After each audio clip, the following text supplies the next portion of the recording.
No, Tom Jones, no. Lemon, it's Jack. Who, Jackie? Oh, Lemon. Avery and I just got back from the most amazing vacation on Paul Allen's yacht. And for 4 glorious weeks, My naturally blonde lady love and I basked in the 3 S's. Surf, sun, and... Sandwiches? We didn't need sandwiches, Lemon.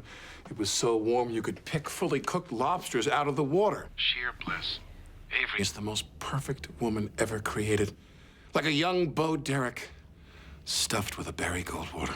You sound weird. Do you have a beard? Not for long. It's back to reality. No more making love on the beach surrounded by a privacy circle of English-trained butlers. But I've got to get out of island. Mode and back into work mode. How was your summer? Get this. My gynecologist committed suicide. And I'm back.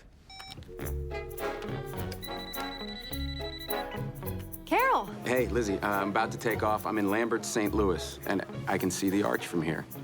No, wait, actually, that's a half burned down McDonald's. Anyway, weather's great, and I just have to go St. Louis, Newark, Newark, Atlantic City to Newark, and then I'll be there. Who flies Newark to Atlantic City? Black bachelorette parties. Gotta go.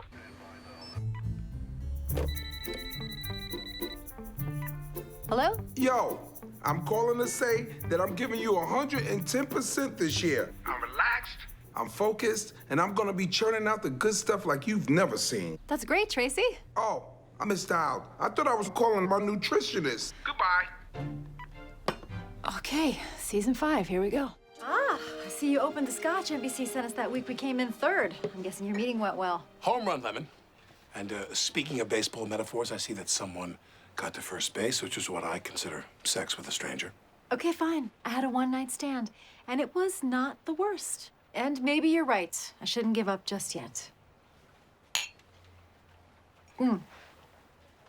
Still, I can't believe I did that. And I wouldn't have if everything hadn't gone so perfectly. I mean, what if I'd been stuck in the edit room all night? Or if I hated the club and left? Or what if Anders hadn't found my license? Don't overthink it, Lemon. Stranger things happen every day. I once saw an internet video of a mouse and a bird that are friends. Don't overthink it.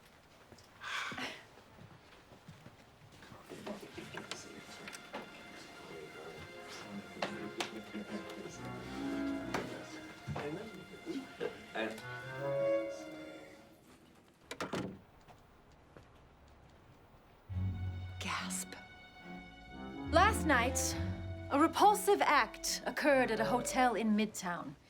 There are 2 possible explanations as to how this event came to be. A simple one and a complex one. The simple explanation is that I went to a discotheque and a handsome, interesting man fell for me. In the wake of my breakup, I allowed myself to have an experience that gave me reason to be hopeful about the future again. Very simple. Great, I think we're done here. Please, monsieur. There remains, of course, the complex explanation. A vast conspiracy involving multiple agents and precise, coordinated efforts. A conspiracy that begins with the timely food poisoning of Donna Strunk. And who here has access to Donna's food?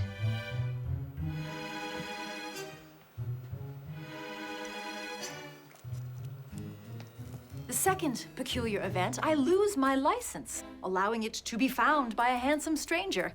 Serendipity? Perhaps. But how does one lose one's license out of a malfunction-proof Velcro Phillies sport wallet? Someone must have had access to my fanny pack. I only wanted ibuprofen. Then why is my ibuprofen bottle still sealed?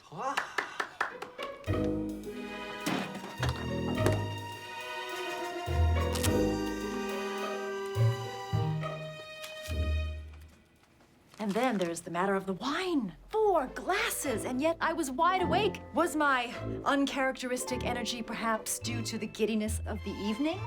Or was someone slipping me black market organ slimming pills? Liz, I wouldn't. The conspiracy continues. What pushed me out of the club when I was wavering about leaving with Anders? Yeah, I came here with my friends, so I'm just gonna stay here.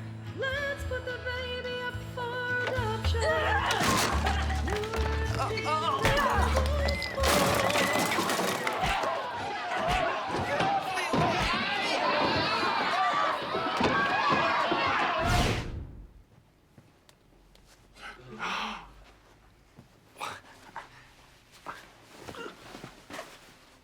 What, this?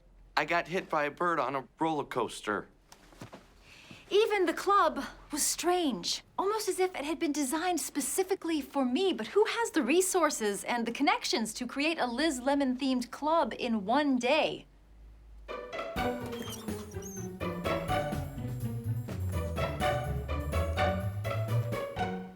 You had to sign your crime, didn't you? You're the one who gave me those Monk DVDs. And what was the final straw? It was Anders saying, "It's never too late for now." A coincidence that I took as a sign from the universe. Also, it's just a great song that Pete wrote. Thanks, man. Soundmound rocks the town. Shut up, both of you. So how did Anders even know that phrase? How did Anders seem to know everything about me? It's white wine, ice cubes, and Sprite. She calls it funky juice. I don't know if I want to do this. There's only one question I can't answer. Who was Anders? An old Harvard chum of Toofer's? The son of one of Jack's senator friends? He certainly wasn't a Swiss prostitute that Martha Stewart recommended to me. And that is the complex explanation.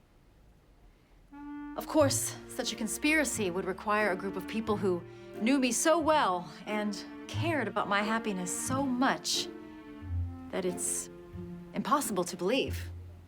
No one could ever be that lucky. Which is why I choose the simple explanation.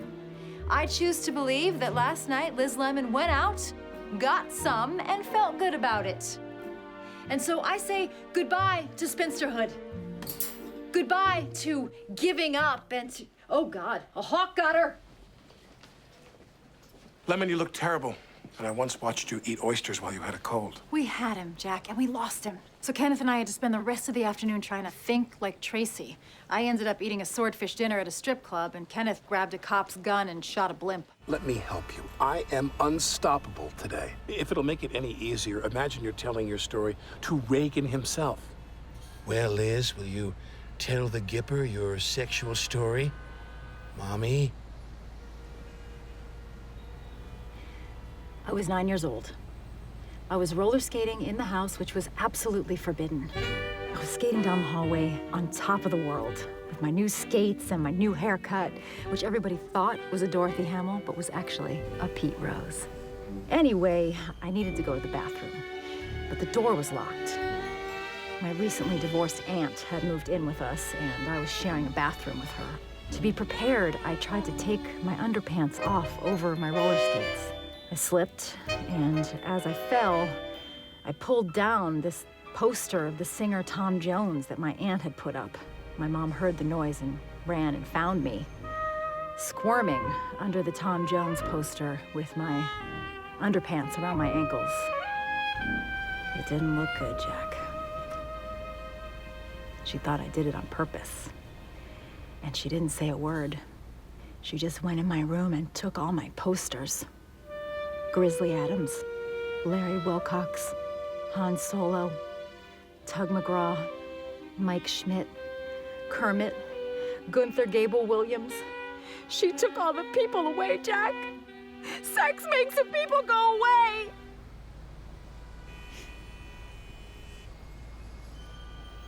I'm gonna see what's up with this traffic.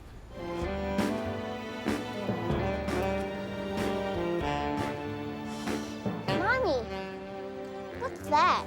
It's a toilet or a woman. It's whatever you need it to be. No! People of the sidewalk, we can't give up on the written word. We need stories. Because I don't have a plan B. I have a degree in theater tech with a minor in movement. Why did my parents let me do that? It's over. Who's there? Show yourselves. You're one of us now. Who are you? Better to ask who we used to be. People whose professions are no longer a thing. Once, I was called travel agent. I was an American auto worker. And I played dynamite saxophone solos and rock and roll songs. Come. We live under the subways with the CEO of Friendster. No, TGS isn't dead yet. We're throwing everything out and starting over. Only home runs, guys. Focus up. It's just hard to concentrate. It's so nice working outside. I said he's busy. Busy, Jonathan. I got a bag stuck in a tree. Jack, I have a bag stuck in a tree outside my apartment, and I can't get it down. And I don't know why it's making me so crazy. Yes, you do. You said it yourself.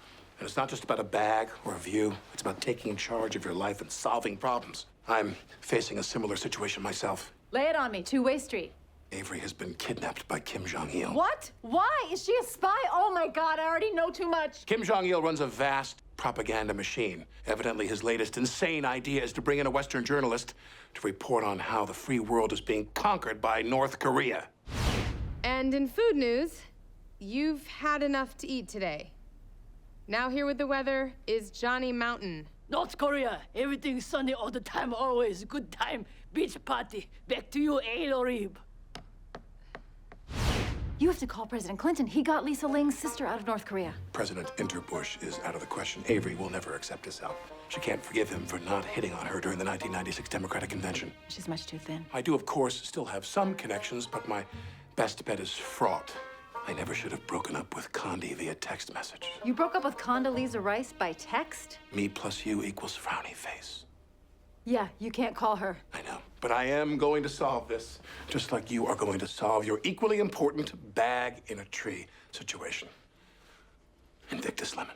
The kid gloves are coming off. Oh, that explains it. Those are gloves. No wonder they're so coarse and wrinkly. 5 years ago, I rescued your career. And how do you repay me? By making my life harder at every turn. You are late, you blow off rehearsals, and your online romance prank was not funny. I fell in love with you. You wore a yellow hat to that coffee shop. You know what's actually funny about all this? You think I'm the problem. Have you ever tried to work with you? Really? You're trying to blame me? 5 years ago, I saved your show. I rode in here on a white horse that you made me leave in the lobby. All you do is stifle me when you should be thanking me. Oh, yeah, I should be thanking you. Without me, do you have any idea where you would be right now? This hunky grandma be tripping over Surfmaster's mid-range jet skis. Where do you think you would be without me? Now, Jerry, in rehearsal, it's okay to play with yourself, but when we do the show... Hey, dummy, you gotta drive me to paintball, no complaining. The only reason why I got that DUI is because it was your birthday. What's up, Jerry? That's awesome. Well, at least Jerry bothered to come to rehearsal. And in my alternate reality, Dennis dies and I win the lottery. But then I would run you over with a jet ski. Damn it! Good God, Lemon? Liddy, say good God, Lemon. I did it, Jack. I got my dream vacation. You're on a chain gang. I'm outdoors, I'm wearing comfortable clothes, I'm gardening, and I'm learning Spanish. Vuelva a tu trabajo, limona. Esa bolsa no está llena. Estoy hablando con mi amigo. De todos modos, esta es mi tercera bolsa. Grítale a Héctor. Welcome to Right On. I'm your host, Rutherford Rice. With me is my co-host, Shirley Thomas. Our topic for today is African Americans and their roles in the media. Our first guest is James Spurlock, head writer for TGS with Tracy Jordan. Good day, Tri-Staters. Co-head writer. And also with us is someone named Elizabeth Lemon. Thank you, Rutherford. It is a... I can tell that you're off me. Mr. Spurlock, do you think the system is broken when it is news that an African-American man is a head writer for a network TV show? I think I can answer that. Another question that we could be asking is why isn't it a big deal that a woman is a head writer? I would argue that TV is more of a boys' club than a white club.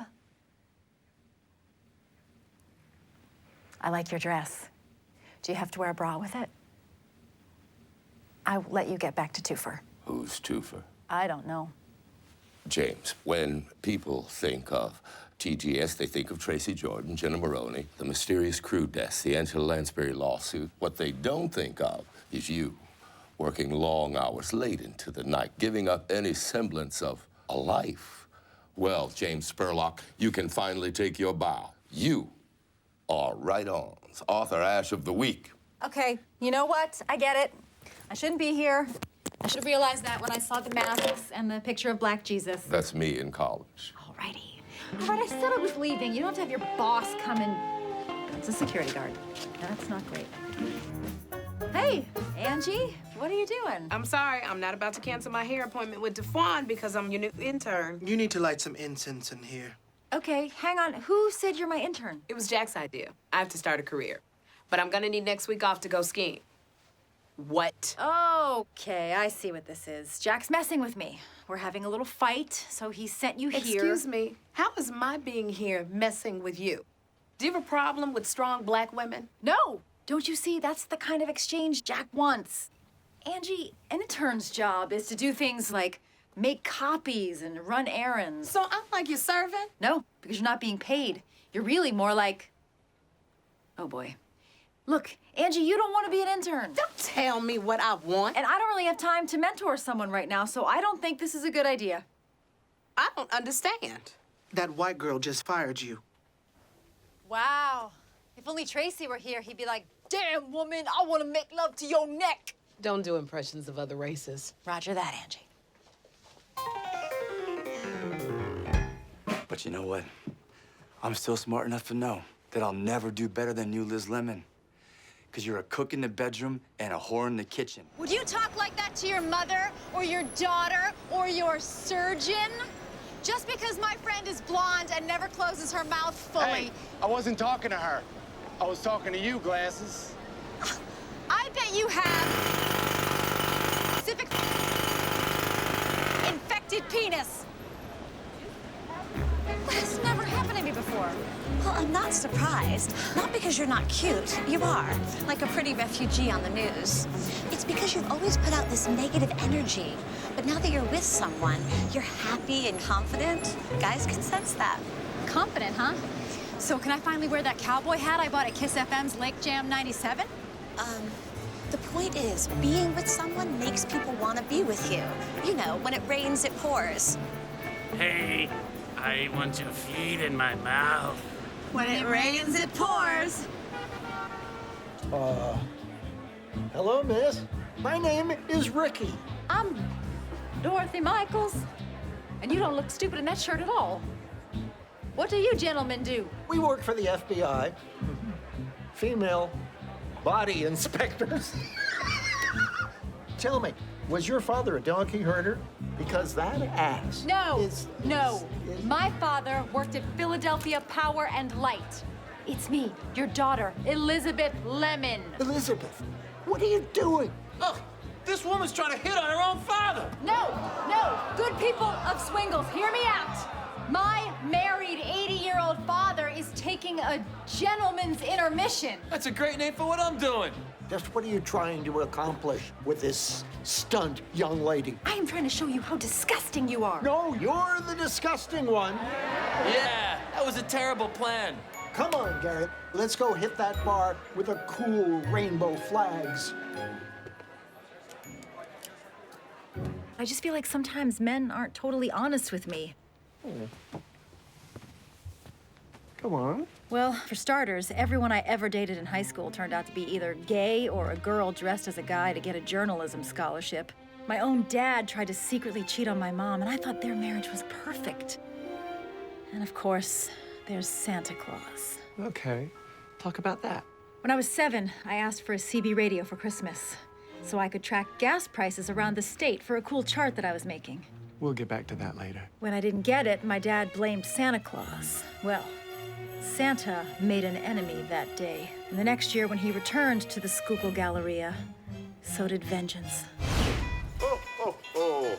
What can Santa bring you this year? What does it matter? You didn't bring me what I asked for last year, you fat fraud.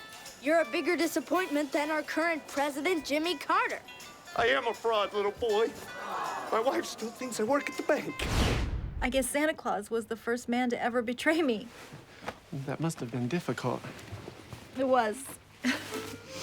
But, it feels good to talk about it.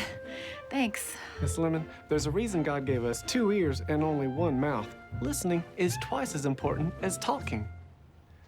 But he gave us 10 fingers.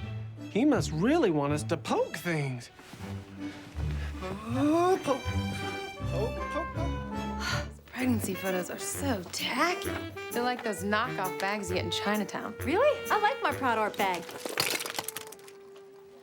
Avery Jessup, Que sorpresa. Carmen, what are you doing here? Oh, I just love babies. Love their creepy little hands and the way they crawl fast like a rat monster. Question is, what are you doing here? Oh, she's here with me. I'm pregnant, and Avery is helping me decide what kind of baby megaphone to buy. Really? You're the pregnant one? Yeah, some dude jacked me, and now his sperm is growing in my stomach. That's not how babies are made. No, we're gonna go. You're tired. Oh, you'll find this interesting. I'm working on a story right now about single mothers in their 40s. That's a great idea. So you'll be in it. Why wouldn't you be? You just said it was a great idea, and you're pregnant, right? So by the law of verbal traps, you have to do it. Okay, Carmen, I'll be in your story. You can interview me at the new popcorn place on 11th Avenue. No, we'll do it at your office. Fine. I'll just go to the popcorn place alone, even though all their advertising suggests it is a place for groups of friends to have a good time.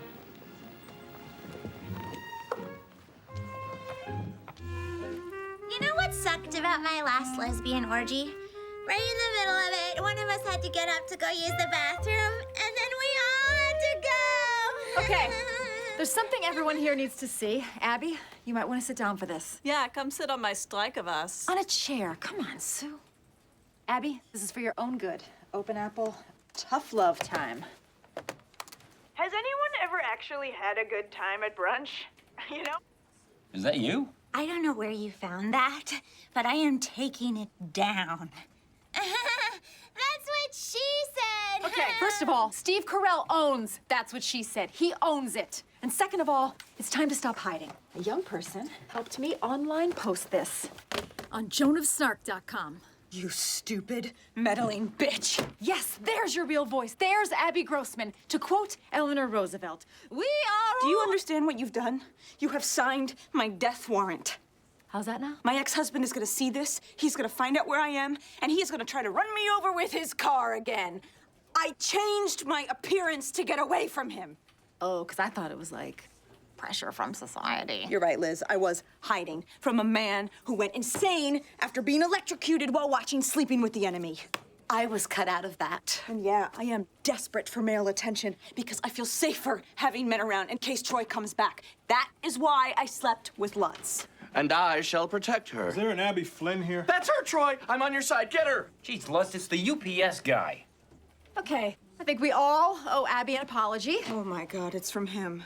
I thought this box would be the perfect size for your head. P.S. I was electrocuted again while watching Seven. Great. I have 6 hours to start a new life. I'll have to be a redhead this time. Oh, I don't know. With your coloring. You know what? Don't listen to me. You must really hate women, Liz. Liz Lemon is a Judas to all womankind.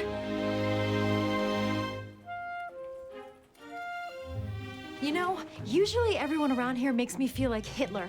But today, I feel like Hitler in Germany. Aw, being popular must be such a new experience for you. Well, it's not entirely new. Wow, I would experiment with that girl. Too small. That's me for 2 weeks in college. I was popular for one glorious fortnight, and then it went away. I don't know what I did wrong. Lesbian Mario Brothers. I couldn't do it, Jack. I just couldn't support BWL, and I'd already thrown out all my other jeans. That is the most unflattering item of clothing I have ever seen you wear, and I'm including 2008's turtleneck with smiley face vest. But I feel good. And not just because in my shorteralls I found a bag of Tastestations, a discontinued chocolate hard candy, but because sometimes you gotta do the right thing. Even when the wrong thing would be a whole lot easier. Die, werewolf zombie.